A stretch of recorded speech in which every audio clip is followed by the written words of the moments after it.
আজকে নৌসাদ সিদ্দিকীকে দেখা গেল যে আলিমুদ্দিন স্ট্রিটে পা রাখছে এবং তার সঙ্গে সঙ্গে রাজনৈতিক মহলে জল্পনা যে আসন সমঝোতা নিয়ে হয়তো কথাবার্তা বলতে নৌসাদ সিদ্দিকী এসছে। হ্যাঁ, আমরা বেশ কয়েক মাস আগে থেকে বলে আসছি, আপনারা জানেন যে আমরা বামেদের চেয়ারম্যান বিমান সাহেব বসু সাহেবকে আমরা চিঠি করেছিলাম যে বর্তমান পরিস্থিতিতে বিজেপি এবং তৃণমূলের হাত থেকে বাংলাকে বাঁচাতে হবে, আসুন ঐক্যবদ্ধ হয়ে লড়াই করি এবং বিজেপি এবং তৃণমূলকে হারাই সহজে। এই মর্মে আমরা চিঠি কংগ্রেসকেও করেছি, কিন্তু সেখান থেকে সেই অর্থে রেসপন্স আসেনি। বামেদের পক্ষ থেকে চিঠি রেসপন্স করেছে, আমরা একাধিকবার আলোচনাও হয়েছে আমাদের এর মধ্যে। আজকে আমাদের আলোচনা ছিল যে কিভাবে আপনার লড়াইটা হবে, কোন দলের প্রার্থী দিলে লড়াইটা ভালো হবে, সে বিষয়ে না আজকে আমাদের আলোচনা ছিল। বিমানদা ছিলেন, সেলিম বাবু ছিলেন, আর ওটা শ্রীদীপ বাবু ছিলেন।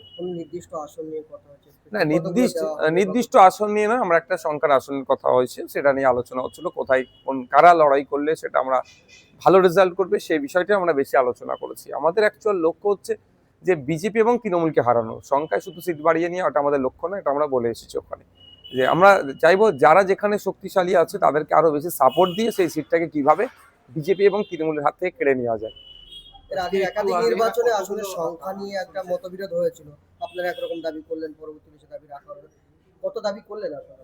দেখুন, এক্সাক্ট এখন সংখ্যাটা বলছি না, আলোচনার যেহেতু স্টেজে আছে, যখন প্রয়োজন হবে এটা পাবলিক ডোমেইনে ডিসক্লোজ করবো। হ্যাঁ, 2024 নির্বাচনে আমরা যে সিটটা চেয়েছিলাম সেই সিটটাতে হয়নি, ফলে আমরা আলাদাভাবে লড়াই করেছিলাম। তারপরে বাই ইলেকশনে আমরা আবার একসাথে লড়াই করেছিলাম, আমরা হাড়োয়া নিয়েছিলাম, তালডাংরাতে লেফট ফ্রন্টের পার্টনাররা নিয়েছিল, নৈহাটিতে আপনার লিবারেশন নিয়েছিল, এরকম ভাবে বিভিন্ন সিটগুলো নিয়েছিল। তো আগামী আপকামিং ইলেকশনে যাতে আমাদের স্মুথলি আমাদের জোটটা হয়, কোনোভাবেই না কোনো রকমভাবে জোটের মধ্যে যে উত্তরবঙ্গে নয় এই দক্ষিণবঙ্গে জোট হবে, বা আপনারা জানেন যে দেগঙ্গা লোকসভাতে আইএসএফ প্রার্থী দিয়েছিল, ওখানে জোটে আমরা সিট পাওয়ার পরে ওখানে বামেদের এক জোট শরিক প্রার্থী দিয়ে দিয়েছিলেন, সেই বিষয়গুলো আর না পুনরাবৃত্তি হয়, এবং 5,00,000 ক্ষেত্রে একইভাবে হয়েছিল, সেই বিষয়গুলো আমাদের আলোচনা ছিল।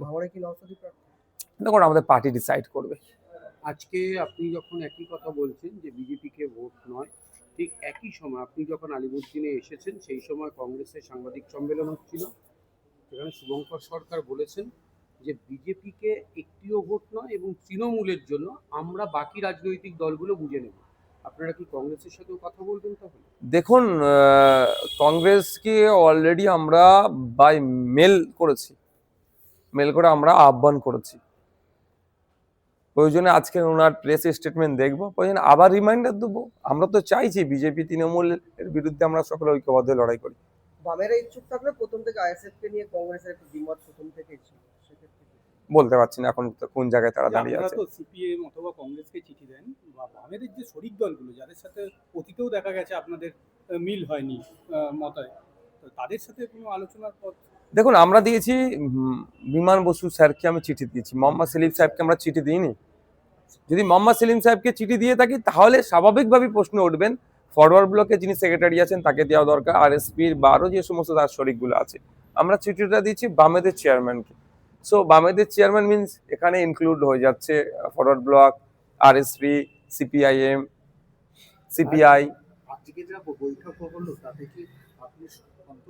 না, আমাদের আলোচনার স্টেজ আছে, এখন সন্তুষ্ট অসন্তুষ্টের প্রশ্ন তো এখন আসেইনি।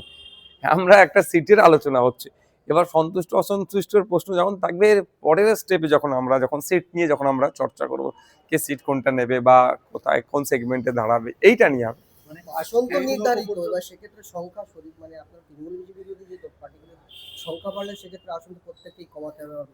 সেটা স্যাক্রিফাইস করতেই হবে। আমরা বিজেপির বিরুদ্ধে তৃণমূলের বিরুদ্ধে লড়াই করবো বলছি, আর আমরা স্যাক্রিফাইস করবো না, এটা হয় না। আইএসএফ স্যাক্রিফাইস করতে প্রস্তুত আছে একদম। আজকে হুমায়ুন কবির 31শে জানুয়ারি পর্যন্ত সময়সীমা দিয়ে বলেছেন মিল এবং আইএসএফ এর সঙ্গে আসন সমঝোতা করবে। আমাদের সাথে এখনো পর্যন্ত অফিসিয়ালি কেউ যোগাযোগ এই ধরনের করেনি, বা আমাদের রাজ্য কমিটির কোনো নেতৃত্বের সাথে এই ধরনের কেউ আলোচনা করেনি। যদি রাজ্য কমিটির কোনো নেতৃত্বের সাথে ভার্বালি আলোচনা করতো সেটাও আমাদেরকে জানাতো, এরকম কোনো খবর আসেনি। না, আমাদের কোনো কমিউনিকেশন কারোর সাথে নাই। আমরা দেখুন, অল অ্যাবাউট পলিটিক্স আমি অনেক আগে বলেছি, প্রত্যেকটা ইস্যুই তৈরি হচ্ছে নির্বাচনকে সামনে রেখে। শুধু বাকিগুলো একটু বাইরে গিয়ে হ্যাঁ। হচ্ছে।